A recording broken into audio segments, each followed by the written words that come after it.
یہ کرنے کے لیے لوگ جاتے ہیں، ٹھیک ہے، تو انہوں نے کمرے لیے ہوتے ہیں اڈوں میں، جہاں پہ زیادہ رش ہو، رش والی جگہ پہ کمرے لیے ہوتے ہیں، وہاں پہ 150 روپے میں جاتے ہیں، چھوٹے چھوٹے وہ بچے رکھتے ہیں کرنے کے لیے، پہلے وہ خود یوز کرتے ہیں، جب ان کا دل بھرتا ہے وہ پھر آگے لوگوں میں سپلائی کرتے ہیں۔ کہ جو گرو ہوتے ہیں وہ اپنے چیلوں کو خود یوز کرتے ہیں سیکشول سیٹسفیکشن کے لیے وغیرہ کرتے ہیں ان کے ساتھ، تو کیا لڑکے بنے ہوتے ہیں ڈانسر، ان میں یہ گندی حرکتیں پائی جاتی ہیں، ایز اے اس طرح کی کوئی حرکتیں جو ہوتی ہیں ہمارے میں تو نہیں ہوتی۔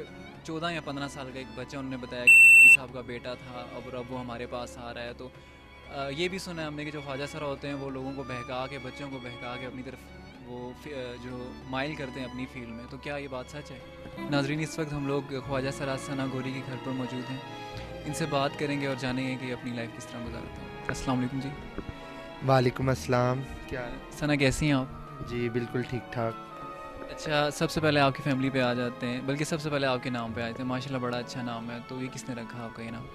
جی یہ میرے گرو نے۔ تو پیدائشی طور پہ جو والدین نام رکھتے ہیں وہ نام کیا تھا آپ کا؟ وہ نام تھا سید عرفان علی شاہ بخاری۔ تو آپ اس فیلڈ میں آئے، ظاہری بات ہے آپ کا نام آپ کے گرو نے رکھا ہے ثنا، تو کتنا عرصہ ہو گیا آپ کو اس فیلڈ میں؟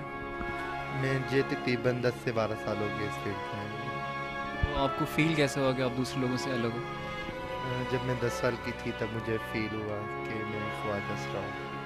تو جب آپ کو یہ فیل ہوا آپ خواجہ سرا ہو، تو آپ خود اپنے گھر سے بھاگے یا گھر والوں نے تھوڑا تنگ کیا یا انہیں پسند نہیں کچھ حرکات آپ کی؟ کیا کچھ ایکسٹرا حرکات ہوتی ہیں نا جو کہ خواجہ سرا کو مرد عورت سے ڈفرینٹ کرتی ہیں، تو وہ جب آپ میں آئیں تو کیا والدین نے آپ کو نہیں ایکسیپٹ کیا؟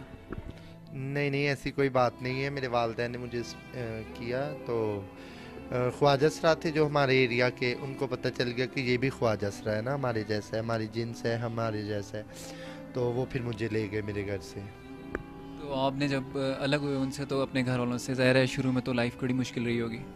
جی بہت زیادہ مشکل رہی تھی لائف میری، بہت زیادہ ٹینشن ہوئی مجھے اور بہت زیادہ پریشانیوں کا سامنا کرنا پڑا، تو آہستہ آہستہ پھر جسٹ کر لیا میں نے اپنے آپ کو اس میں۔ اچھا، آپ کو 10 سال کی ایج میں آپ یہاں سے اپنے گھر سے الگ ہو کے یہاں پہ آئے ہو، تو آپ سب سے پہلے آپ کا اسٹے کس جگہ تھا؟ میرپور بند خورما میں۔ تو آپ کے جو گرو تھے ان کا نام؟ بابا مختیار۔ تو اب مظفر آباد میں آئے کتنا عرصہ ہو گیا آپ کو؟ مجھے تقریباً 10 سال ہو گئے۔ اچھا، آپ یہ بتائیں کہ مظفر آباد میں آپ کو 10 سال ہو گئے، آپ نے کچھ عرصہ میرپور میں اسٹے کیا اور گھر سے آپ جس طرح بتا رہے ہو 10 سال کی ایج میں آپ نکلے ہو، تو اس پوری لائف میں آپ کو کن کن مشکلات کا سامنا کرنا پڑا؟ جی یہی جو عام نارملی مشکلاتیں ہوتی ہیں، یہ جو ٹینشن دیتے ہیں لوگ، تنگ کرتے ہیں، کوئی کسی طریقے سے تنگ کرتا ہے، کوئی کسی طریقے سے تنگ کرتا ہے، بس یہ طرح طرح کی مشکلوں میں ہی گزری ہوں ابھی تک۔ اچھا، آپ سے ایک اور بات پوچھنا چاہوں گا کہ آپ کی جو والدین ہیں ان سے ملنے کے لیے جاتے ہو؟ جی بالکل جاتی ہوں، وہ بھی آتے ہیں، میری پوری فیملی مجھے ملنے آتی ہے، میں گھر میں جاتی ہوں۔ مظفر آباد میں آپ کے گرو جو تھے وہ کون تھے؟ سیری ماسی تھے، وہ فوت ہو چکے ہیں۔ آپ بھی گرو ہو، جیسے سنا ہے اس ڈیرے کہ آپ گرو ہو، تو آپ کے اندر کتنے چیلے ہیں؟ میرے انڈر ہیں تقریباً 10 سے 15 اسٹوڈنٹ ہیں میرے، تو بس مختلف جگہوں پہ رہتے ہیں میرے شاگرد۔ اس ڈیرے پہ کتنے ہیں آپ کے پاس چیلے؟ اس جگہ پہ میرے پاس ایک ہی ابھی اویلیبل۔ اچھا، تو آپ یہ بتائیں کہ آپ کا گزر بسر ہے تو ظاہری بات ہے ڈانسز وغیرہ سے ہوتا ہے، تعلیم کچھ حاصل کی ہے آپ نے؟ نہیں، تعلیم میری کچھ بھی نہیں ہے۔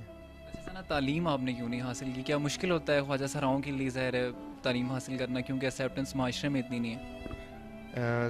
آپ کو بتایا میں 10 سال کی تھی تو جب اس فیلڈ میں آ گئی تو گروؤں جن کے پاس آئی انہوں نے اپنی تربیت دینی تھی، جو ان کی تعلیم تھی وہ مجھے انہوں نے دی، ناچ گانا مانگنا، ٹولی مانگنا، لوری دینا، یہ جو کام ان کے تھے انہوں نے سارے مجھے بتائے، کھانا پکانا، گھر میں کیسے رہنا ہے تمیز کے ساتھ، یہ سارا کچھ بتایا، لوگوں کے ساتھ کس طرح بات کرنی، کس طرح ڈیل کرنا ہے، اس طرح انہوں نے اپنی ساری زندگی مجھے بتائی، سکھائی، اور الحمدللہ آج میں ایک گرو کی سیٹ پہ ہوں، تو شکر اللہ کا بہت اچھے طریقے سے زندگی گزری ہے۔ ثنا، گرو کی جیسے بات ہوتی ہے نا، تو جو ہم نے جو سنا ہے میکسیمم یہ ہوتا ہے کہ جو گرو ہوتے ہیں وہ اپنے چیلوں کو خود یوز کرتے ہیں سیکشول سیٹسفیکشن کے لیے وغیرہ کرتے ہیں ان کے ساتھ، تو کیا یہ بات سچ ہے؟ ہاں وہ گرو یوز کرتے ہیں، لیکن وہ یہ گرو خواجہ سرانی ہوتے، وہ ایز اے ایک ڈانسر ہوتے ہیں، تو وہ یوز کرتے ہیں، گرو تو نہیں کرتے نا۔ जो ख्वाजा सरा होते हैं वो तो अपनी औलाद की तरह रखते हैं। ये जो ख्वाजा सराओं में ये इन लोगों में तो नहीं ऐसी बात होती ना, ये लोग ऐसा काम करते हैं, ठीक है। ये जो डांसर होते हैं, ये जो दूसरे लोग होते हैं जो लड़के बने होते हैं डांसर, इनमें ये गंदी हरकतें पाई जाती हैं।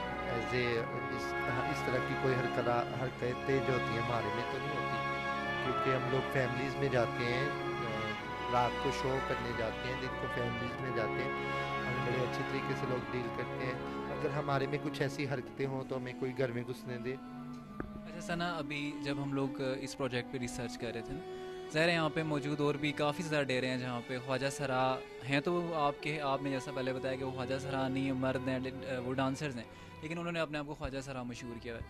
तो एक डेरे पे हम गए थे, वहाँ पे 14 या 15 साल का एक बच्चा, उन्होंने बताया कि साहब का बेटा था, अब वो हमारे पास आ रहा है। तो ये भी सुना है हमने कि जो ख्वाजा सरा होते हैं वो लोगों को बहका के, बच्चों को बहका के अपनी तरफ वो जो माइल करते हैं अपनी फील्ड में। तो क्या ये बात सच है? ये बिल्कुल झूठ है, ये कोई बात सच नहीं है। ये करने के लिए लोग जाते हैं, ठीक है। तो उन्होंने कमरे लिए होते हैं अड्डों में, जहाँ पे ज़्यादा रश हो, रश वाली जगह पे कमरे लिए होते हैं। वहाँ पे 100-50 रुपये में जाते हैं, छोटे छोटे वो बच्चे रखते हैं करने के लिए।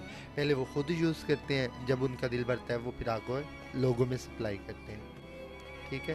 तो जो लोग जाते हैं उनके पास, उनको एक तो लेके जाने की टेंशन नहीं होती, उधर ही उनका काम हो जाता है। और दूसरा ये है कि उनको फिर बाद में तरह तरह की बीमारियां लगती हैं, डांसरों को भी लगती हैं और उनको भी लगती हैं जो करने के लिए उनके पास जाते हैं। और ऐसा ना, हमने ये भी सुना है कि जो ख्वाजा सरा हैं, ठीक है, इनका कब्रिस्तान जो है तो अलग होता है। क्या ये बात सच है? ये बिल्कुल झूठ है, ये कोई कब्रिस्तान नहीं अलग होता। जैसे एक मुसलमान को मर्द औरत को दफनाया जाता है, इसी तरह हमें भी दफनाया जाता है, हमारा भी जनाजा होता है। ये है कि हमारे 2 जनाजे होते हैं, एक मर्द में होता है एक औरत में होता है।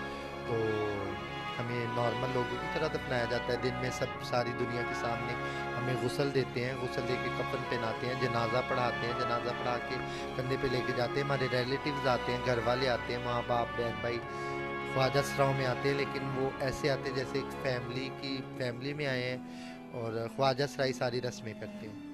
ऐसा ना, हमने ये भी देखा है ना, जो फंक्शन वगैरह होते हैं उनमें डांस वगैरह करके ज़ाहिर है आप लोगों की इनकम है, उससे आप पैसे कमाते हो। तो वहाँ पे बड़ी गैर अखलाकी हरकत जो हैं ख्वाजा सराओं के, क्या पता वो ख्वाजा सरा ना होते हो जैसा आप कह रहे हो, वो डांसर होते हैं, लेकिन लोगों को तो ज़ाहिर बात है इसका सेंस नहीं है। तो उस वजह से आप लोगों का नाम भी बदनाम होता है, जो लोग ऐसे काम नहीं करते, या फिर आप सब लोग जो हैं तो ऐसी गैर अखलाकी हरकत करते हैं डांसिंग वगैरह में इस तरह। ये किस हद तक सच है ये बात? ये तो झूठ है कि सब एक जैसे होते हैं, एक जैसे तो नहीं होते। ज़ाहिरी बात है, मुझे तो पूरा शहर जानता है। अभी मुझे इधर बैठे हुए 8-10 साल हो गए हैं, मुझे सब लोग जानते हैं कि मैं किस तरह से फंक्शन करती हूँ। और मेरी फंक्शन में जो शर्त होती है वो मैं पहले अपने घर में बता देती हूँ कि मुझे छेड़छाड़ नहीं करनी। तो मुझे लोग कहते हैं कि फ़लाने डांसर आए थे, उनके साथ हमने इस तरह किया, ये किया वो किया, लेकिन मैं बताती हूँ कि भाई आप उनके पास चले जाएँ, हम नहीं जाते। फिर वो अगर हमारी बात मान लेते हैं कि हमें छेड़छाड़ नहीं होगी, टेंशन कोई नहीं होगी, इज़्ज़त से लेके जाएंगे, इज़्ज़त से छोड़ा जाएगा, फिर मैं जाती हूँ फंक्शन पे। ऐसा ना, फंक्शन पे आपकी इनकम इतनी इनकम हो जाती है कि आसानी से पेट पाला जा सके? जी बिल्कुल हो जाती है, गुजारा कर लेती हूँ बस। ख्वाजा सराओं के लड़कियों से भी ज़्यादा महंगे महंगे कपड़े होते हैं, हमने तो यही सुना और देखा भी है। बड़े अच्छे अच्छे बड़े महंगे कपड़े आप लोग पहन के जाते हो फंक्शंस में। तो क्या इससे इतनी इजीली हो जाता है मैनेज? देखें ना आप, क्या कहते हैं, जितना गुड़, पंजाबी में मिसाल है, जितना गुड़ डालोगे उतना ही मीठा होगा। साफ़ सुथरा रहना या साफ़ सुथरा किसी जगह पे जाना, ये तो एक इंसान की खुद अपनी इज्जत होती है, पहचान होती है। ये ज़रूरी नहीं होता महंगी चीज़ हो या सस्ती हो, ये तो एक हमारे ऊपर, अपने ऊपर डिपेंड करते हैं ना, हम किस तरह से जाते हैं। लोग अच्छी फैमिलीज़ होती हैं, अच्छे तरीके से जाते हैं, फिर वो अच्छे तरीके से हमें डील करते हैं, इसलिए हम साफ़ सुथरे होके जाते हैं। महंगा सस्ता इसमें क्या है, बस नॉर्मली पहन लेते हैं जो भी। ये बताएं, वैसे क्वेश्चन है कि आप लोग मेकअप करते हो, आपको अपना आप ज़ाहिर है अच्छा लगता है, तो क्या आपको ऐसी सेटिस्फेक्शन महसूस होती है अपने अंदर कि आप मेकअप करके बहुत ज़्यादा आपको अच्छा लगता है, या मेकअप के बगैर आपको अच्छा लगता है? मेकअप तो वो लोग करते हैं ना जिनमें कोई कमी हो, ठीक है। तो अल्लाह का शुक्र है, मैं तो इसी तरह दिन को इसी तरह जाती हूँ, रात को लाइट सा बस सिंपल सा मेकअप कर लेती हूँ।